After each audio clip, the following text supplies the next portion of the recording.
आगे बढ़ते हैं। देश में वक्फ संशोधन बिल को लेकर सियासी तापमान चढ़ा हुआ है।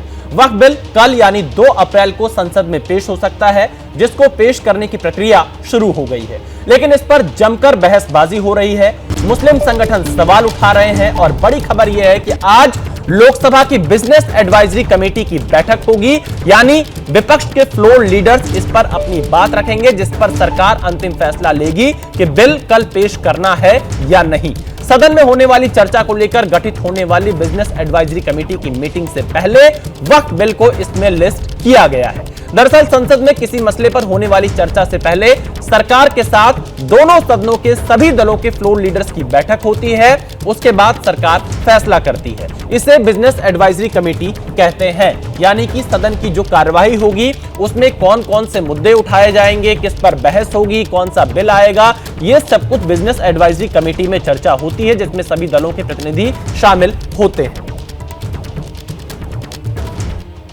वक्फ बिल पर हो रही सियासत के बीच अल्पसंख्यक एवं संसदीय मामलों के मंत्री किरेन रिजिजू ने बड़ा बयान दिया है। किरेन रिजिजू ने दावा किया कि सरकार विधेयक को पेश करने के लिए पूरी तरह से तैयार है। उन्होंने आरोप लगाया कि कुछ पार्टियां और संगठन समाज को गुमराह करने में लगे हुए हैं।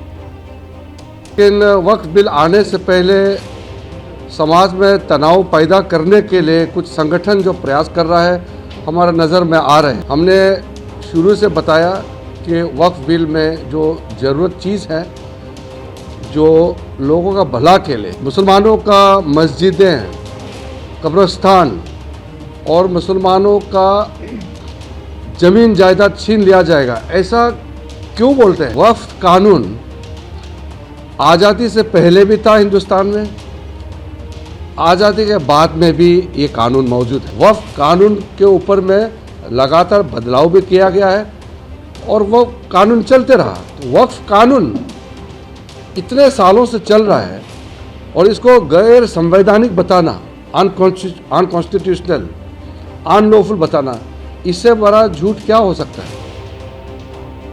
तो आपने किरेन रिजिजू को सुना। सरकार का यह मानना है कि विपक्ष इस पर गुमराह कर रहा है। वहीं वक्फ संशोधन बिल पर समाजवादी पार्टी के राष्ट्रीय महासचिव और सांसद प्रोफेसर रामगोपाल यादव का बयान भी सामने आया है। रामगोपाल यादव ने आरोप लगाया कि सरकार देश का सद्भाव खराब करना चाहती है, लोगों की संपत्ति को छीना जा रहा है। प्रॉपर्टी छीन रहे ही ऐसा है, ये तो बिल आ रहा है, बिल नहीं आया उससे पहले प्रॉपर्टी नहीं छीनी जा रही। लोग प्रॉपर्टी छोड़िए, लोगों को जान से मारा जा रहा है, लोगों की हत्याएं की जा रही हैं, लोगों को पुलिस संरक्षण में मारा जा रहा है। तो प्रॉपर्टी छीनने का अगर उन्हें संदेह है, डर है, तो सही है। वक्फ बिल पर हो रही राजनीति के बीच वक्फ पर बनी जेपीसी के चेयरमैन का बयान भी सामने आया है। सांसद जगदंबिका पाल ने दावा किया कि विपक्ष बिल पर सोची समझी रणनीति के तहत लोगों को गुमराह करने का प्रयास कर रहा है। तो वहीं केंद्रीय मंत्री गिरिराज सिंह ने प्रतिक्रिया दी कि कोई भी बिल संविधान के विरुद्ध नहीं होता।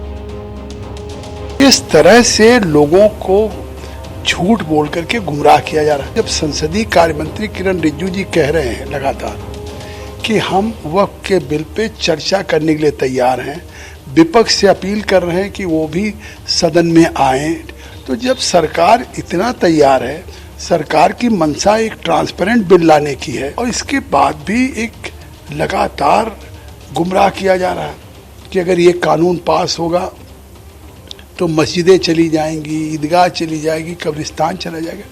ये क्या चाहते हैं? देश में कहीं ना कहीं बदअमनी पैदा करना चाहते हैं, अस्थिरता पैदा करना चाहते हैं। लगता है कि ये विरोध कहीं न कहीं एक सोची समझी रणनीति के तहत है।